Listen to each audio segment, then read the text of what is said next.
વાત છે વડતાલની. એ ટોપિક ઉપર આપણે અમદાવાદ મંદિર નર્મદા દેવની પ્રતિષ્ઠા થઈ રહી અને પછી મહારાજ કાલુપુરથી નીકળી, અમદાવાદથી નીકળી અને ધોળકા રાત રોકાય છે. શ્રીજી મહારાજ અમદાવાદ મૂર્તિ પ્રતિષ્ઠા પછી કાંકરિયાની 84 કરી રહ્યા, પછી ધોળકા પધાર્યા. એમાં જે આખું વૃત્તાંત છે એનું એ મહારાજ વચનામૃત ગઢડા મધ્ય 22 વાત કરે છે. પછી શ્રીજી મહારાજે પોતાના વૃત્તાંતની વાર્તા કરવા માંડી છે. અમે અમદાવાદમાં શ્રી નરનારાયણ દેવની પ્રતિષ્ઠા કરવા ગયા હતા, ત્યારે હજારો માણસનો મેળો ભરાયો હતો. ઓહો, વિચાર કરો, તે દિવસે કોઈ સુવિધા નહોતી, વાહનની, બીજી કોઈ સુવિધા નહોતી, ઉતારાની કોઈ સુવિધા નહીં, ખાવા પીવાની કોઈ મેનુ નહીં. એ સમયે અમદાવાદમાં સ્વામિનારાયણ ભગવાન નરનારાયણ દેવ પધરાવ્યા ત્યારે હજારો માણસો ભેગા થયા. તો બોલો,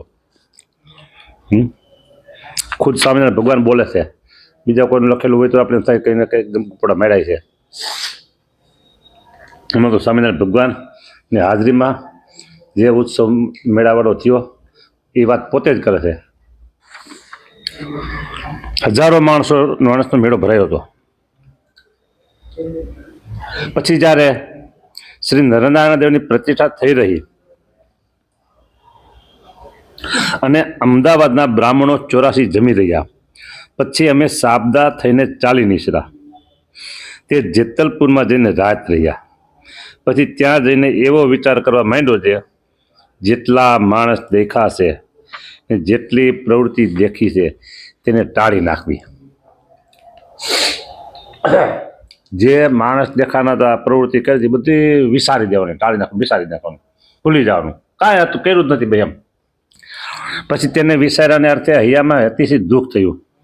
તેને કરીને શરીર પર માંદા થઈ ગયા. પછી ત્યાં થકી ધોળકે જઈને રાત રહ્યા, લેવાયું ધોળકા. અને ધોળકાના ચાલ્યા એને એ વિચારમાં ગામ કોઈટ, એ ધોળકા બાજુ આવ્યું. પાસે ગણેશ ધોળકાની રાયણમાં જઈને રાત રહ્યા. એ બધું ગણેશ ધોળકા રાયણો પછી બધું ગામ છે.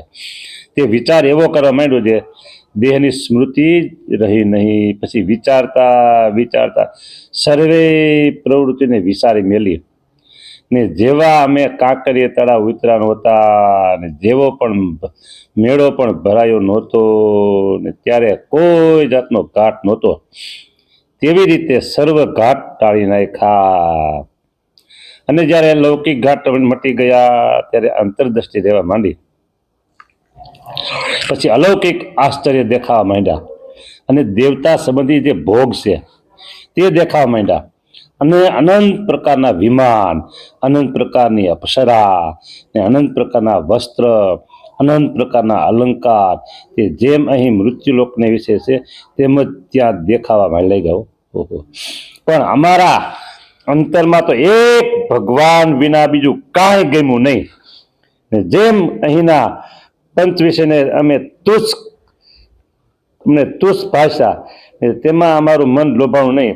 તેમજ દેવલોક બ્રહ્મલોક પર્યંત અમારું મન ક્યાંય લોભાવું નહીં. હો તરા તેને દેખીને દેવતા સર્વે અમારા વખાણ કરવા માંડ્યા. હા, તમે ભગવાનના એકાંતિક ભક્ત ખરા. લ્યો બોલો, વિચાર કરો.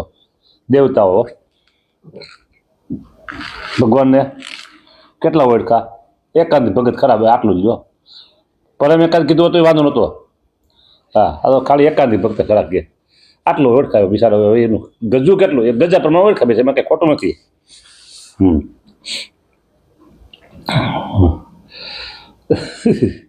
હવે વિચાર કરો, ઘણી બધી વાતો આમાં તો છે. તમે એકાંતિક ભક્ત ખરા કે લ્યો, કેમ છે તમારું મન ભગવાનને મૂકીને ક્યાંય લોભાવ નહીં. પછી તેમના વચન સાંભળીને અમારે હૈયામાં સુધી હિંમત આવી. પછી અમે